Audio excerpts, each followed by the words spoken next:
Picture this. It's the morning of August 5th, 1962, and the world wakes up to news that is, quite frankly, unthinkable. The absolute brightest star in Hollywood, Marilyn Monroe, is dead at just 36 years old. It was an event that literally sent shockwaves across the globe, and in an instant, it transformed a deeply celebrated life into this massive, decades-long enigma. Okay, let's dive right into this, because this is a question that has captivated historians, journalists, and fans for over 60 years now. When authorities finally arrived at her Brentwood home, they found a scene that seemed pretty straightforward to the coroner, but completely full of contradictions to everyone else. The mystery surrounding her final night is honestly unparalleled, and it forces us to ask, what really happened behind that locked bedroom door? Say goodbye to the president, and say goodbye to yourself because you're a nice guy. Those were her actual, chilling, final words. They were spoken over a phone call around 8 p.m. to the actor Peter Lawford, who you might remember was the brother-in-law of President John F. Kennedy. Lawford noted her voice was heavily slurred, like she was heavily drugged, and then she just abruptly hung up. That single conversation, carrying all the weight of the presidency, ignited decades of endless speculation. So in this explainer, we're basically going to act as forensic investigators. We're going to step way back from the sensational headlines and carefully untangle this massive web. By looking directly at the medical evidence, the official police reports, and the verified timelines, we're going to separate the wild Hollywood myths from the documented forensic reality. Section 1. The most famous rumors. Almost immediately after her death, public imagination just completely ran wild. The most explosive rumors of the era started circulating. People were whispering that her alleged affairs with JFK and his brother Robert Kennedy had made her a huge political liability. Others claimed she was actually assassinated by the mafia, specifically big names like Jimmy Hoffa and Sam Giancana, or that it was some elaborate CIA cover-up operation. And then, of course, there was the legend of a missing red diary, allegedly packed with classified government secrets. The public was absolutely captivated by the idea of high-level foul play. But right away we see this stark contrast between what people wanted to believe and what the authorities found. While the public really leaned into the idea of a massive political assassination and cover-up, the official ruling by the Los Angeles County coroner was cold, clinical, and blunt. Probable suicide by a massive barbiturate overdose.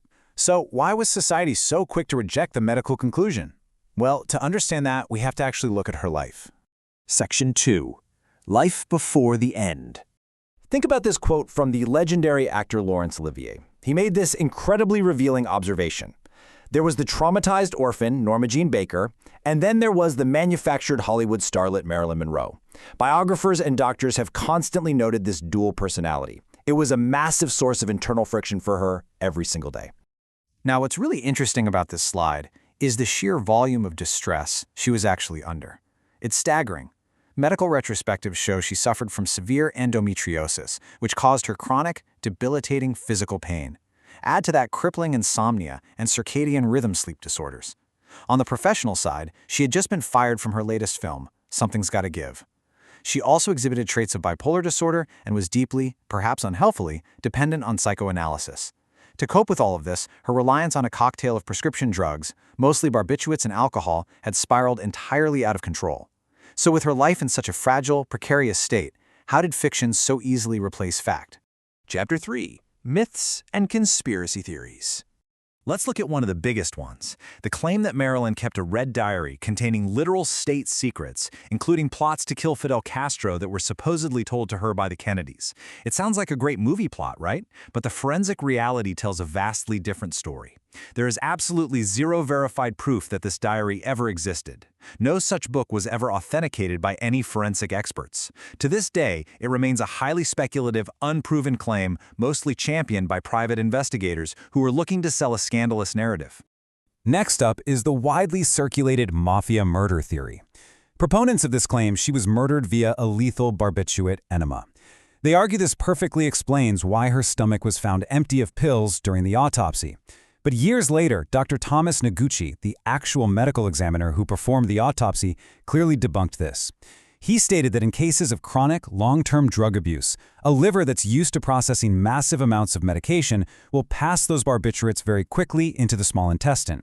An empty, reddened stomach is actually a completely standard finding for massive barbiturate abuse. So if it wasn't a mob hit, what actually happened in her final hours? Chapter 4. The Final 48 Hours. Walk with me through the actual timeline of August 4th and 5th. At 5:15 p.m., she's visited by her psychiatrist, Dr. Greenson, because she is highly emotional and simply cannot sleep.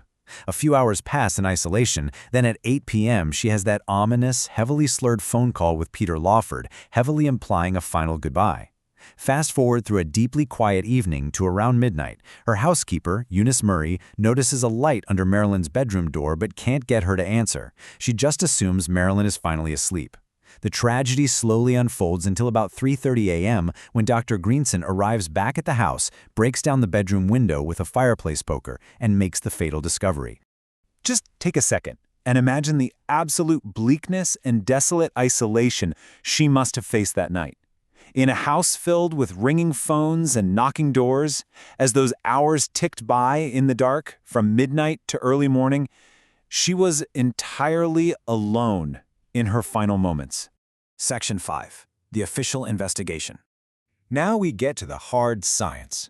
Dr. Thomas Noguchi's detailed 6-page autopsy report leaves absolutely no room for Hollywood fiction. Every vital organ was weighed, measured, and examined meticulously.